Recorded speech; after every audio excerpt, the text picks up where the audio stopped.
Olá, sejam todos muito bem-vindos mais uma vez a este canal. É uma alegria ter a oportunidade e o privilégio de transmitir mais uma porção da Palavra de Deus. A Palavra de Deus transforma, converte, edifica, consola, exorta. Ela produz muitos frutos a partir do desígnio que Deus estabelece para ela. Que o Senhor assim abençoe a você, que o Senhor assim abençoe o seu lar e que Ele nos dê o entendimento da verdade. Eu gostaria de convidá-lo para a leitura, ouvirem atentamente e acompanharem, se possível, a leitura do Salmo 14. O Salmo de número 14 é o texto que nós utilizaremos como base para a nossa pregação de hoje. E o Salmo diz o seguinte: diz o insensato no seu coração: não há Deus. Corrompem-se e praticam abominação. Já não há quem faça o bem. Do céu olha o Senhor para ver se há quem entenda, se há quem busque a Deus. Todos se extraviaram e juntamente se corromperam. Não há quem faça o bem, não há nenhum sequer. Acaso não entendem todos os obreiros da iniquidade que devoram o meu povo como quem come pão, que não invocam o Senhor? Tomar-se-ão de grande pavor, porque Deus está com a linhagem do justo. Meteis a ridículo o conselho dos humildes, mas o Senhor é o seu refúgio. Tomara de Sião viesse já a salvação de Israel. Quando o Senhor restaurar a sorte do seu povo, então exultará Jacó e Israel se alegrará. Eu quero convidar você para fazer comigo nesse momento uma oração. Senhor Deus, guarde o nosso coração em Cristo Jesus. Dá-nos a compreensão clara das tuas revelações. Esteja conosco, ó Pai, em todos os momentos, firmando a cada um de nós na fé e na esperança da salvação que já nos foi garantida pelo sacrifício de teu Filho Jesus Cristo no Calvário. Ó Deus, que o Senhor nos livre do mal, que o Senhor nos estenda a tua mão, que o Senhor permita que caminhemos contigo em comunhão, para que também possamos transmitir um pouco da tua graça e da edificação, ó Deus, que também nos é proporcionada a partir da pregação da tua palavra. Esclarece a tua palavra para nós, instrui-nos, ó Deus, com as lições celestiais. Nós pedimos isto e desde já te agradecemos em nome do Senhor Jesus. Amém.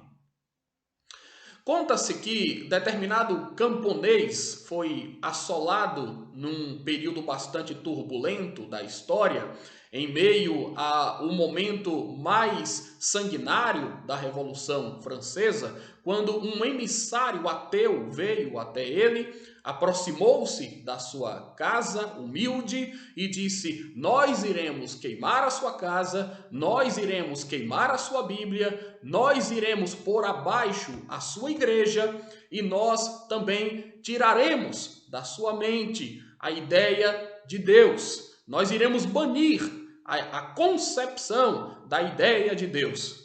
E aquele camponês, então, respondeu para o emissário: vocês podem até queimar a minha casa, vocês poderão até mesmo queimar a minha Bíblia, vocês poderão derrubar a minha igreja, mas para que vocês consigam fazer com que eu descreia em Deus, vocês terão que apagar as estrelas do firmamento. Porque enquanto existir no firmamento uma estrela brilhando, eu sempre crerei que Deus existe.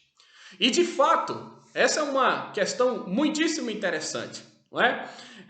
Deus é o criador e o sustentador do universo.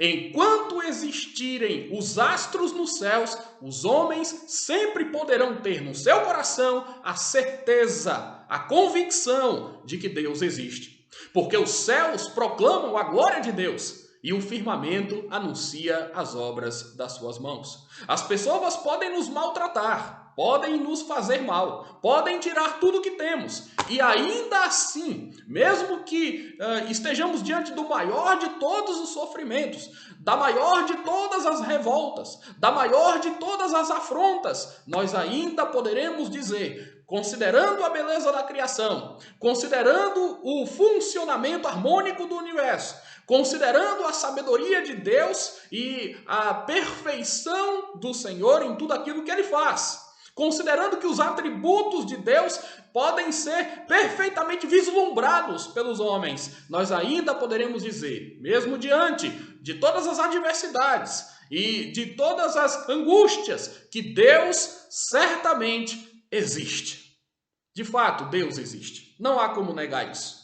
É claro que nós vivemos em um mundo repleto de insensatez. Nós estamos constantemente diante de pessoas insensatas. Nós podemos nos deparar com homens presunçosos, ou avarentos, ou orgulhosos, desobedientes, mentirosos. Muitos deles são idólatras, outros são homicidas, adúlteros, enfim. Nós temos uma infinidade de males que são praticados nesse mundo por causa do pecado. O pecado trouxe uma série de transtornos para o mundo, para o homem, e o pecado é a consequência direta, o efeito do pecado, o efeito negativo do pecado no mundo é a consequência direta do próprio ato do homem que, em rebeldia e desobediência a Deus, quis seguir o seu próprio caminho. Mas por que estes homens, então, contemporâneos, não é? Por que nós, que vivemos e temos as nossas experiências e os nossos contatos e os nossos relacionamentos e somos informados destas notícias tristes, por que, afinal de contas, a humanidade acabou se tornando assim, tão violenta? Por que os homens praticam estas coisas tão abomináveis? Por que muitos escolhem viver desta forma? Por que nós temos um retrato, um cenário tão complexo da sociedade que nos cerca? Eu creio que esse salmo tem muito a nos ensinar sobre estas coisas. Nós não sabemos o momento específico em que ele foi escrito, mas nós sabemos que Davi o escreveu. E Davi era alguém que vivia em comunhão com Deus, não é? De modo que ele podia enxergar coisas que provavelmente passavam despercebida aos olhos de muitas pessoas. De fato, nós temos feito uma leitura correta da realidade. Nós temos uma cosmovisão cristã que nos permite discernir e interpretar adequadamente o porquê das coisas, não é? E para que nós existimos, para onde nós vamos, como Deus tem levado a termo os seus propósitos e cumprido os seus propósitos na história. E, de fato, não é? Qual é o fim?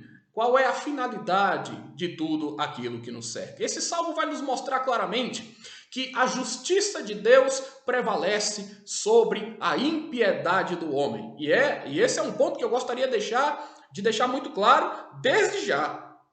O Salmo expõe, sim, a perversidade, o desvio, a apostasia dos homens, a rejeição de muitos homens em relação a Deus, sim, mas esse Salmo vai pontuar que a justiça de Deus prevalece sobre a impiedade do homem. E isso acontece primeiro, porque Deus conhece a rebeldia do pecador. Nós não podemos entender que Deus foi apanhado de surpresa, não é? Aquilo que os homens fazem de mal é muito conhecido, não é, por parte de Deus. Ele conhece sim a rebeldia do coração humano, ele trata isso muitas vezes transformando, convertendo o coração das pessoas, mas aqueles que insistirem nestes maus caminhos também receberão a sua devida punição no tempo certo. Uma segunda questão que o salmista coloca é que Deus toma partido do seu povo, não é? Deus toma partido do seu povo, protegendo e livrando, não é, os seus servos da fúria dos ímpios, da fúria dos homens maus, não é? E ele restaura a sorte daqueles que creem no seu nome, daqueles que são fiéis a ele, daqueles que estão atentos à sua palavra. Portanto, nós temos aqui também uma palavra de esperança, de ânimo para aqueles que já têm caminhado com o Senhor. E uma palavra de alerta, muito importante, para aqueles que ainda estão distantes de Deus, que têm negado a Deus com as suas palavras ou talvez até mesmo com as suas ações, né? Com o seu próprio comportamento. Mesmo que digam que creem em Deus, não demonstram isso no seu viver cotidiano. Mas vamos por partes. Vamos fazer a leitura aqui do versículo 1 novamente, que diz: diz o insensato no seu coração, não há Deus. Diz o insensato. Então vamos tentar pensar nisto aqui. Porque o salmista começa de um modo até assustador, não é? Este salmo. Diz o insensato no seu coração, não há Deus. E então corrompem-se e praticam abominação. Já não há quem faça o bem. Vamos pensar um pouco aqui no significado da palavra insensato. Insensato é uma palavra que representa, que significa aqui, não é? Que se refere aqui a alguém que é nécio. Um insensato é um indivíduo perverso, não é? Então, é uma palavra que aparece em outros lugares, nos livros de sabedoria da Bíblia, e representa, é uma palavra que indica pessoas profanas. Pessoas que talvez até podem ser consideradas inteligentes e capacitadas, não é, aos olhos do mundo ou para funções específicas, mas o salmista faz bem ao chamá-los de tolos. Por quê? Porque não existe tolice maior nesse mundo do que ignorar a Deus.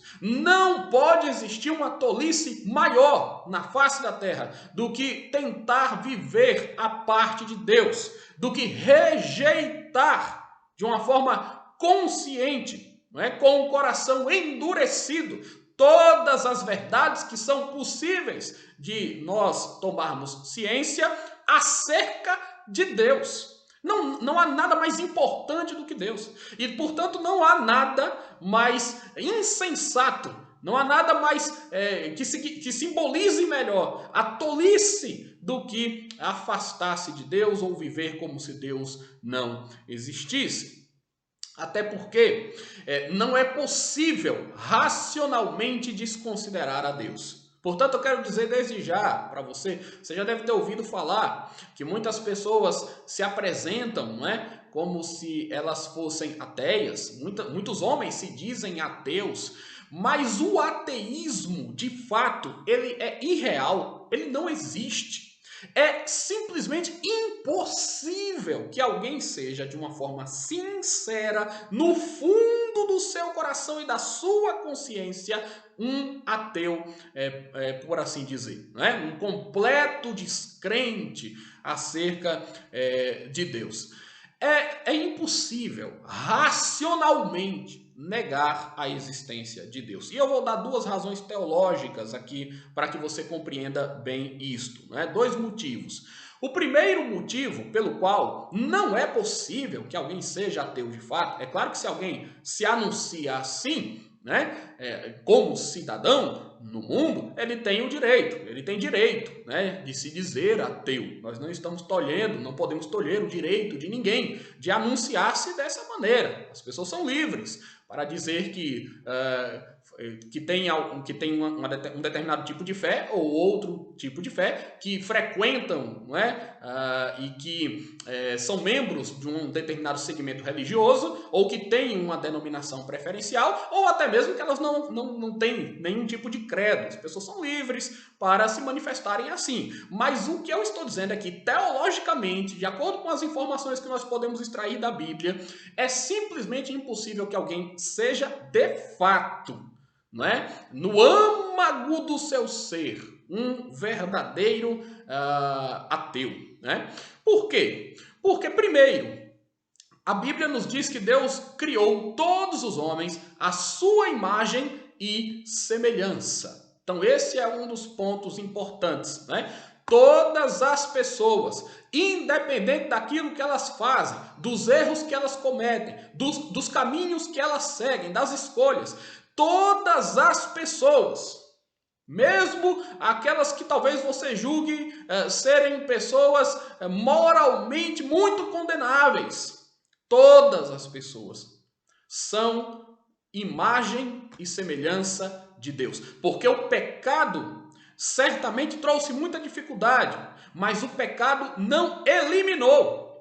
O pecado trouxe algumas manchas e que distorceram, não é? A nossa própria humanidade, por assim dizer, né? Mas o pecado não teve o condão de destruir a imagem de Deus que está em nós e que está em todas as pessoas que existem. O homem foi criado com capacidades sublimes, singulares. O homem pode se comunicar com Deus. O homem é um ser racional, não é? E há muitas habilidades e há muitos talentos e há muitas outras questões que dizem respeito tão somente ao homem. O homem cria civilizações, o homem estuda a si mesmo, estuda o próprio universo de uma maneira como nenhum outro ser criado pode fazer. Porque Deus formou o homem, Deus fez o homem à sua imagem e semelhança. Então, este é um aspecto, né? Quando você se olha no espelho, quando você contempla o seu próprio rosto, você está vendo ali a imagem e a semelhança de Deus, né? Portanto, negar a existência de Deus, nesses termos, é como se nós negássemos a nossa própria existência. É como se olhássemos para a nossa própria imagem refletida no espelho e disséssemos: nós não existimos, eu não existo, nada existe, né? Tudo é um completo absurdo. Aliás, alguns filósofos já chegaram a dizer coisas semelhantes, não é? Então isso é simplesmente absurdo, não é possível de se atestar isto como verdadeiro, não existe, não há nenhuma possibilidade, né? E além do fato do homem ser criado à imagem e à semelhança de Deus, nós podemos observar o restante da criação. E aí vamos ter o Salmo, que eu já citei: os céus proclamam a glória de Deus, o firmamento anuncia as obras das suas mãos. Nós vamos ter detalhes da criação, detalhes que envolvem o reino animal, o reino vegetal, o reino mineral, que envolve o funcionamento do nosso próprio corpo, as células, não é? São detalhes, assim, muitos deles microscópicos, invisíveis para nós, mas que mantém tudo funcionando em uma sintonia fina, né? Que revela claramente a existência de um Deus soberano, de uma mente soberana e absoluta, absolutamente inteligente, que nos fez e que fez todas as coisas. Portanto, ao observarmos a criação de uma forma honesta, não é? E de uma forma racional, né? De uma forma inclusive científica, nós vamos chegar à conclusão de que Deus existe. Ao mesmo tempo, quando pensamos que fomos feitos à imagem e semelhança dele, então fica ainda mais impossível negar esta existência de Deus, né? Não há como se duvidar sinceramente da presença, da atividade, do poder e da bondade de Deus. O apóstolo Paulo diz lá em Romanos 1 que os atributos de Deus estão aí e eles são perceptíveis, né? Por meio das coisas que foram criadas, e é por isso que os homens que insistem em negá-lo se tornam indesculpáveis. Mas notem, a reação ateísta a Deus, né? O ateu, ele é colocado aqui como alguém que não reflete, né, adequadamente. Então, ele, em todos os aspectos, se mostra falho na sua linha de raciocínio, né, e de conduta. Vejam, claro, ele não negaria a Deus, né, se pudesse compreender claramente as coisas, né? Mas uma vez que eles resolvem negar a Deus, não é de se estranhar o que vem na sequência. Observem que, na verdade, o texto vai apontar agora para a consequência de se negar a Deus, né? Porque a sequência do texto diz: corrompem-se e praticam abominação, já não há quem faça o bem. Notem, é muito importante isso. É evidente que todas as pessoas são criadas com capacidade de discernir em grande medida o bem e o mal, o certo e o errado, não é? Muitas pessoas podem não acreditar em Deus e ainda assim serem pessoas decentes, e ainda assim serem pessoas que têm um comportamento adequado, louvável diante dos homens, da sociedade. As pessoas, mesmo não crendo em Deus, podem ser cumpridoras da lei, podem ser bons cidadãos, bons pais de família. Não é isso que está sendo colocado aqui. Mas o que o salmista diz é que quando nós resolvemos viver sem a consideração exata de Deus, de quem Deus é, da sua existência, não é? Então, o que acontece na prática é que nós abrimos espaço para toda forma de corrupção. Toda forma de corrupção pode se manifestar na medida em que Deus é retirado do padrão, não é? que mede, a partir do momento em que Deus deixa de ser usado como a regra, né? Ou como a régua, vamos assim dizer, né? Moral, que acaba aferindo tudo aquilo que nós dizemos, pensamos ou fazemos. Quer dizer, retire Deus do processo, deixe de levar Deus em consideração e suas leis, comece a não acreditar que Deus existe, abre-se uma porta para toda forma de corrupção ou de maldade, porque perde-se o referencial de moralidade que nós devemos sempre buscar. Não é? Por isso que o texto diz: corrompem-se e praticam abominação, já não há quem faça o bem. Se Deus não existe, então não existe padrão moral absoluto. Se a moralidade pode ser relativizada, se a moralidade passa a ser subjetiva, a partir do momento em que Deus é excluído da visão de mundo de alguém, então, não quem é que vai dizer para as pessoas o que é certo, o que é errado, o que elas devem, o que elas não devem fazer, em termos absolutos? Notem bem. A moralidade, segundo Deus, a ética, segundo a fé cristã, ela não é uma construção social, ela não é fruto de um processo burro, evolucionário, aleatório, ou seja lá o que for. A moralidade é o que é certo, o que é errado, o que o homem deve ou não deve fazer, o próprio conceito de bom, de justiça, o próprio conceito de verdade existe porque Deus existe. Se Deus é excluído da nossa visão de mundo, então nós não podemos esperar outra coisa. É claro, a graça comum de Deus que opera sobre a humanidade ainda refreia, certamente, muitos males que os homens podem praticar. Mas os homens entregues a si mesmos e cheios de si, negando a Deus nos seus corações, podem alcançar níveis de perversidade que nós nem sequer imaginamos. Não é à toa que muitos regimes totalitários, facínoras, genocidas ao longo da história também tinham o ateísmo como bandeira. Então essa é a consequência natural. Não quer dizer que todos vão chegar a esse ponto, mas essa é a consequência extrema, é o fim da linha, é o degrau último que os homens podem alcançar nesta sua luta insana contra Deus e contra tudo aquilo que vem dele. Então, notem, porém, que tem um detalhe aqui, Tem alguns detalhes aqui que são muito importantes. Um deles é que o corrompem-se e praticam abominação diz respeito a uma atitude dos homens em relação a Deus.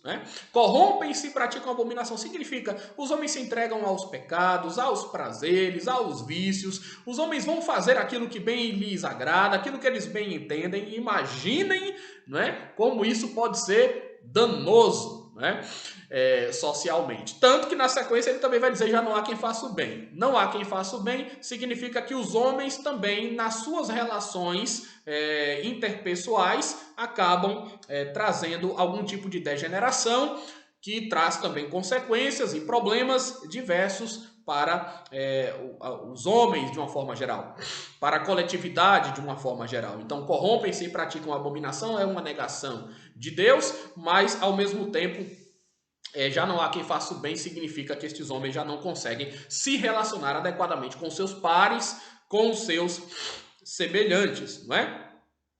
Agora, vejam vocês, quem é que diz estas coisas e onde é que ele diz, né? O texto diz que quem assim fala e assim se conduz, diz estas coisas no seu coração. Então esse é o ponto aqui do versículo 1. Diz o insensato no seu coração. No seu coração não há Deus. Isto é o que nós chamamos de ateísmo prático. Ou seja, não é que o indivíduo, por algum motivo, se convenceu de que Deus não existe, porque já dissemos, isso é impossível. Ninguém racionalmente chega a essa conclusão. Não é? Quando alguém diz que Deus não existe, é uma forma de se rebelar contra Deus. É não querer que Deus, é não querer encarar Deus como uma ideia, é não querer pensar em Deus como um juiz, como uma pessoa a quem todos nós vamos encarar, a quem todos nós teremos que prestar contas. Né? Então a ideia de Deus, para alguns, né, isso não é verdade, nós entendemos que Deus liberta, mas para alguns a ideia de Deus aprisiona, escraviza, limita os homens, e não é por aí, não é isso que nós cremos, né?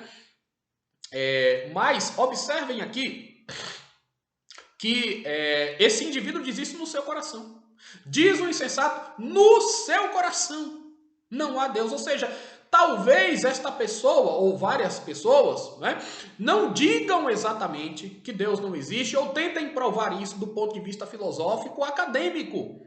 Mas muitas pessoas, né, de uma forma prática, se conduzem, se portam e falam como se elas também não crescem na existência, na atuação de Deus. Né? Então diz o insensato no seu coração. Ele pode até com as suas palavras dizer eu creio em Deus, mas lá no seu coração ele não crê de verdade. Ele vive como se Deus fosse uma fantasia qualquer, um ser imaginário. Ele vive como se ele não tivesse que comparecer diante de Deus ou dar satisfações a Deus, ou fazer planos levando Deus em consideração. Então, é isso que nós vamos observar aqui, né? Não é, então, como se ele tivesse sido convencido racionalmente, mas ele quer anular Deus dos seus pensamentos porque pretende viver mergulhado ali, né, nos seus negócios, nos seus prazeres. Quando a gente conhece a Deus, a gente tem que mudar, né, a estrutura da nossa vida, das nossas ações. Nem todo mundo quer mudar, então é mais fácil, ou pelo menos acredita-se, né, nesses casos, negar a Deus e esquecer de Deus e tentar mais ou menos, né, fazer com Deus mais ou menos aquilo que as pessoas fazem com a morte, né? Sabem que a morte existe, sabem que a morte vai chegar, mas vamos nos esquecer dela, né? Vamos deixar isto para qualquer momento e a gente vai tentando viver como se a morte não existisse até que ela vem até nós, né? Então não dá para fazer com Deus a mesma coisa, né? Deus está se manifestando, né, de muitas maneiras, e é visível a ação de Deus, né, a existência de Deus, pelas razões que nós já colocamos aqui, né? Agora, a consciência de alguém que tenta negar a Deus é que não permite que essa pessoa viva tranquila. Ela sabe que terá que prestar contas a Deus dos seus atos, a única saída é tentar tirar Deus dos seus pensamentos, e essa luta é absolutamente insana, né? Então, não se consegue fazer isso. Vejam que a Bíblia diz que até os demônios reconhecem essa realidade, né? Tiago diz, crês tu que Deus é um só? Fazes bem. Até os demônios creem e tremem. Então, crer em Deus, saber que Deus existe, até os demônios sabem. Como é que um homem criado à imagem e semelhança de Deus não o saberia, né? Então, a negação da existência de Deus é algo que não é encontrado nem entre os demônios. E há um dizer muito interessante de Charles Spurgeon. Ele afirma em um comentário feito também a este salmo que a negação da existência de Deus não pode ser encontrada nem mesmo no inferno, né? E aí ele trouxe, né, esta frase: na terra há muitos ateus, no inferno não há nenhum. Não há nenhum. E eu não sei se você já parou para pensar nisso, né? Na terra muitas pessoas se dizem ateias, né? Mas no inferno não tem um ateu. Porque as pessoas que vão para o inferno recebendo a justiça, o juízo de Deus. Ali é impossível não crer em Deus. Ali é impossível dizer que não se sabe que Deus existe, né? Então isso é uma invenção terrena. Isso é uma maquinação, é uma elucubração, é uma imaginação de homens terrenos na sua rebeldia tentando evitar Deus. Mas o inferno está cheio de gente crente, né? No sentido de que no inferno as pessoas têm bastante consciência. Sim, pelo juízo de Deus que elas recebem lá, elas têm bastante consciência de que Deus existe, né? Então, não dá. É uma grande mentira a tentativa, né, de iludir as pessoas como se Deus não existisse ou como se Deus fosse uma criação dos homens. Criação dos homens é o ateísmo. Este sim, né? O ateísmo criou todo um sistema, né, toda uma forma de tentar interpretar o mundo e as pessoas, né, sem a perspectiva, sem a luz da palavra de Deus. Então toda a percepção que o homem tiver do mundo, de si mesmo, né, negando Deus, vai ser uma percepção turva, embaçada, né? Nós precisamos enxergar o mundo com as lentes da palavra de Deus, já dizia João Calvino. Aí sim, quando nós colocamos as lentes da palavra, nós enxergamos claramente as coisas. Tentar enxergar o mundo a partir da nossa própria ótica humana é certamente algo no qual nós iremos falhar, né? Portanto, a afirmação não a Deus é mais uma atitude de desafio mesmo, é uma atitude de rebeldia. E quando o homem chega a essa conclusão, ainda que intimamente, né, nós vamos ver que a impiedade, o potencial, né, para a impiedade alcança grandes patamares, né? O homem passa, a humanidade que se desvia de Deus, né? A comunidade, os homens que vão abraçando, né, a ideia de que podem viver por si mesmos, o ateísmo prático, tá? Até eu creio em Deus, mas vivo como se Deus não existisse. Isso vai fazer com que nós pervertamos toda a ordem, né? Poluamos a vida, né? E nos tornamos então condenáveis, né? Então, temos isto aqui. Agora, no verso 2, é dito que do céu olha o Senhor para os filhos dos homens, para ver se há quem entenda e se há quem busque a Deus. Aqui nós temos... Por que Deus olha do céu? Qual é a ideia? É que Deus é soberano. Deus está envolto por uma grande majestade. Ele está assentado no alto e sublime trono. Então, a lógica do salmista, quando ele aponta para o céu, quando ele diz que Deus está assentado no alto e sublime trono no céu, a ideia é que Deus vê a cada um de nós. Nós sabemos disso. Deus é onisciente, onipotente, onipresente. Ele vê, ele sabe, não é? Ele perscruta todas as coisas, conhece todas as coisas. Nada passa despercebido aos seus olhos. Ele é o Senhor de toda a terra, ele é o Senhor de toda a criação. Deus é aquele que é capaz de enxergar aquilo que os homens dizem até mesmo lá no coração deles. Né? Diz o insensato no coração, não a Deus. E Deus sabe o que é que o insensato disse lá no coração. A gente não precisa verbalizar as coisas, dizer as coisas audivelmente para que Deus escute. Ele conhece o nosso íntimo. Ele sabe disso.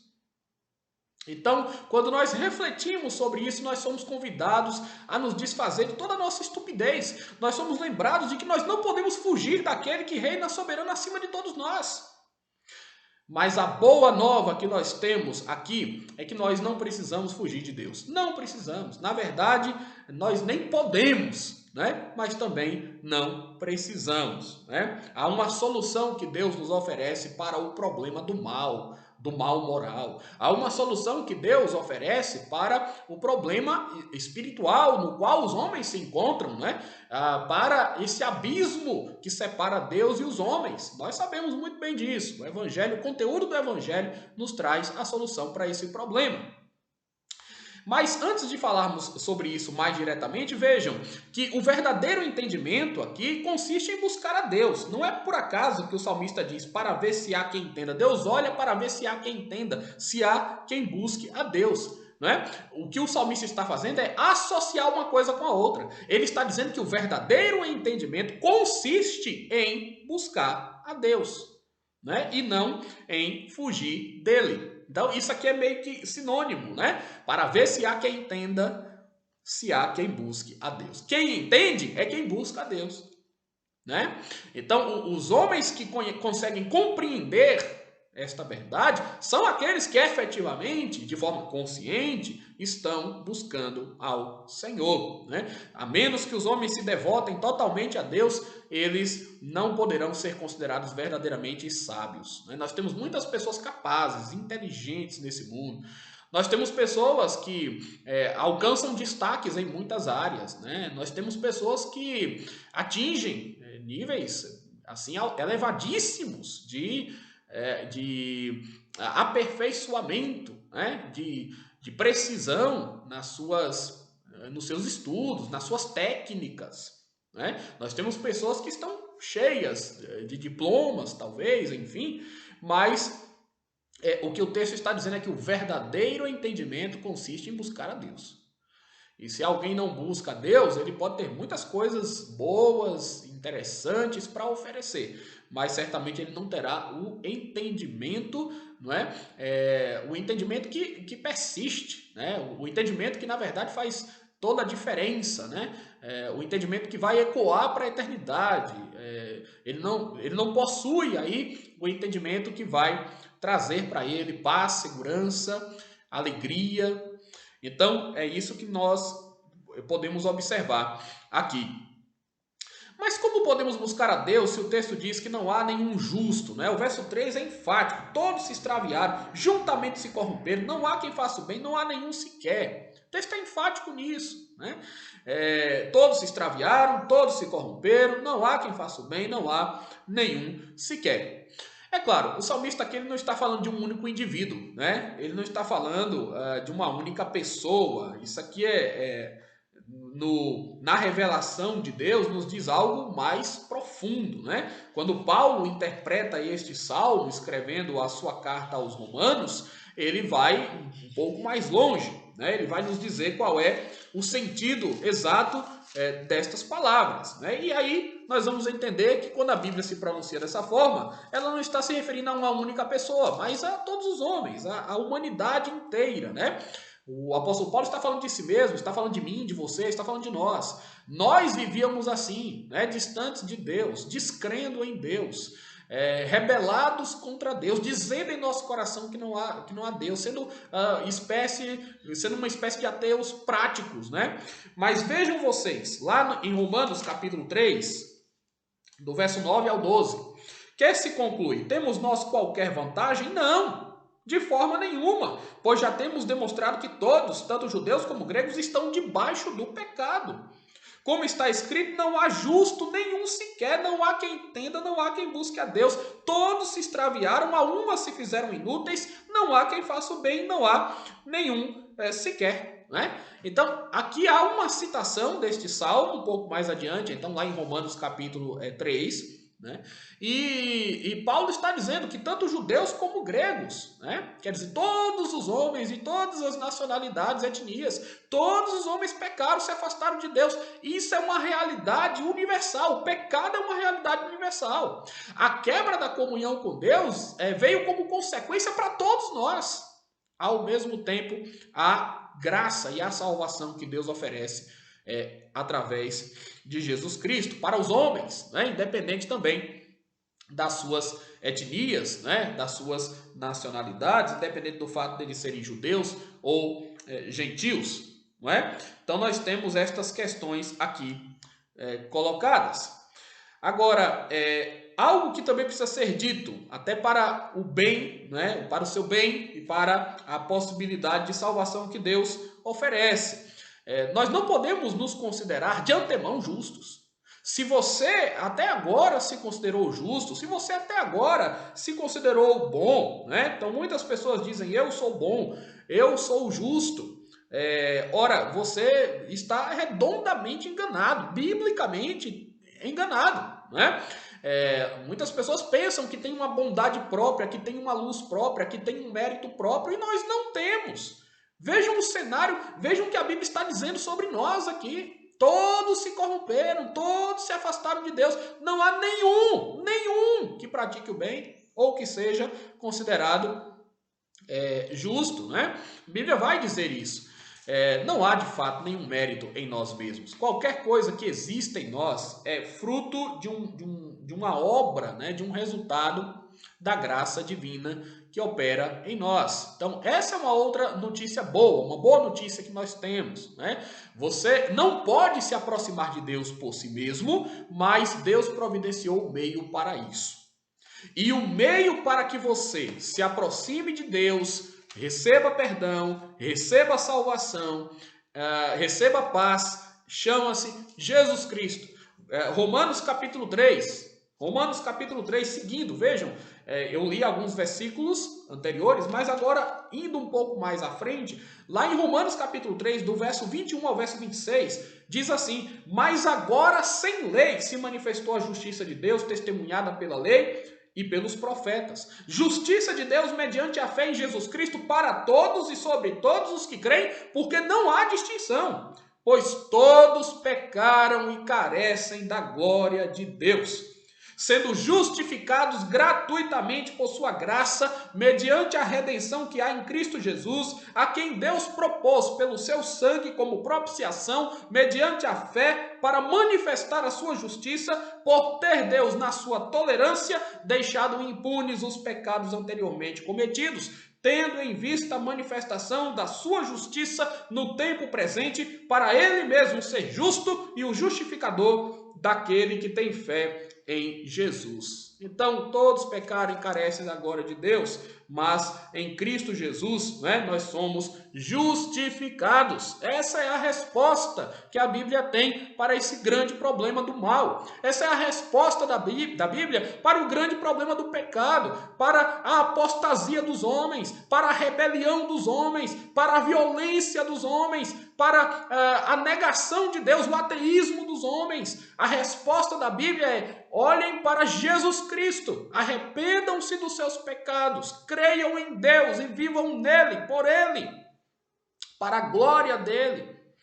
Porque Deus pagou um preço muito alto para que nós pudéssemos ser reaproximados dele, para que nós pudéssemos sair desse lamaçal, desse caminho de perdição, para que nós pudéssemos abrir os nossos olhos. Ele enviou o seu Filho ao mundo, para que ao invés de descrentes, sejamos crentes, para que ao invés de negarmos a Deus, proclamemos a sua existência e a sua glória, que estão claramente manifestas em todas as coisas. Foi para isso que Jesus veio. Jesus veio para acabar com a nossa cegueira espiritual. Jesus veio para nos dar vida em abundância, nós que estávamos mortos em nossos delitos e pecados. Nós que estávamos alienados de Deus, agora podemos fazer parte da sua família. Isto é graça. Isto é bênção profunda, eterna. E é isto que nos é oferecido. Agora nós observamos aqui o versículo 4, e o versículo 4 diz: acaso não entendem todos os obreiros da iniquidade, que devoram o meu povo como quem come pão, que não invocam o Senhor? Vejam vocês, Deus afirma que tem um povo, né? Todos os obreiros da iniquidade que devoram o meu povo, eles não entendem? Então Deus está afirmando aqui o quê? Ele tem um povo, ele escolheu um povo para si, né? Vejam que ele aborda aqui também um outro problema da parte do homem insensato. O homem insensato ataca o povo de Deus. Eles fazem isso como se fosse algo lícito, como quem come pão. Eles estão famintos em devorar aqueles que creem. Eles atacam, eles podem perseguir, né? De alguma forma eles podem acusar. No mundo antigo isso era muito comum. A igreja já foi muito perseguida também, né? Mas a questão que é colocada aqui para nós é que Deus protege, né, o seu povo. Mesmo que os homens desrespeitem as leis de Deus, né, mesmo que os homens oprimam o povo de Deus, mesmo que os homens não tenham temor de Deus diante dos seus olhos, Deus está atento às suas maldades, né? Eles tremerão de pavor, porque Deus está com a linhagem do justo. Vejam que o texto diz isso também, o verso 5, né? Tomar-se-ão de grande pavor, porque Deus está com a linhagem do justo. Esse tomar-se-ão de grande pavor significa que eles tremerão, né? Eles tremerão de pavor, porque Deus está com os seus fiéis, né? A linhagem do justo, Deus tem a sua santa semente, Deus tem preservado o seu povo sobre a face da terra, né? Interessante porque antes o Salmo diz que não tinha nenhum justo, nenhum sequer, mas agora o Salmo diz que Deus está ao lado do justo, né? Parece contraditório, mas não é. Nós temos que entender o texto à luz de toda a revelação e incluímos aí também os versículos de Romanos para esclarecer melhor, né? Dizendo que os justos são aqueles que Deus justifica, são aqueles que Deus atrai para si, são aqueles que Deus escolhe, são aqueles que estão caminhando com Deus, né? Esses não têm absolutamente nada a temer, né? Deus nos olha agora através da justiça de Cristo. Cristo cumpriu perfeitamente a lei. Cristo fez aquilo que nós não podíamos fazer. Então agora nós fazemos parte deste povo de Deus e somos abençoados por conta disso. Então, nós temos os versos 6 e 7. Meteis a ridículo o conselho dos ímpios, mas o Senhor é o seu refúgio, né? Aqui nós temos um versículo que tem ligação aí com o anterior, porque nos é dito que o ímpio aflige o justo, né? Tem o justo como alguém ridículo, pelo fato também do justo confiar em Deus, mas a promessa do Senhor é que o Senhor lhe serve ali de escudo, de proteção contra os malfeitores, né? Meteis a ridículo o conselho dos humildes? Vocês acham que os humildes são ridículos? Vocês acham que os justos são ridículos? Vocês acham que os crentes são ridículos? Né? Mas saibam que Deus está com eles. Por mais que nós sejamos considerados ingênuos, por mais que nós sejamos considerados infantis, né? Muitas vezes pessoas nos dizem isso, intelectuais dizem isso, né? Então, os crentes não sabem das coisas, não conhecem a verdade, né? Não têm entendimento. Se eles tivessem entendimento, eles não se prenderiam à ideia de Deus. É justamente o contrário. A Bíblia diz que quem não tem entendimento é quem nega a Deus, né? E que Deus está com a linhagem dos justos. E aí temos o verso 7. Tomara de Sião viesse já a salvação de Israel. Quando o Senhor restaurar a sorte do seu povo, então exultará Jacó e Israel se alegrará. Então é um salmo que começa de uma forma dramática, mas que se encerra de uma forma esperançosa. É um salmo que começa dizendo: diz o insensato no seu coração, Deus não existe, mas é um salmo que termina dizendo que o Senhor salvará o seu povo, e quando ele restaurar a sorte do seu povo, então haverá exultação e alegria. Muitas vezes nós somos desafiados, então, em nosso cotidiano, a reagir de uma maneira sábia diante de pessoas incrédulas, mesmo diante de um sistema incrédulo, né? Ou de pensamentos que são semeados pelos incrédulos, que carregam consigo uma mentalidade insensata, indiscutivelmente, né?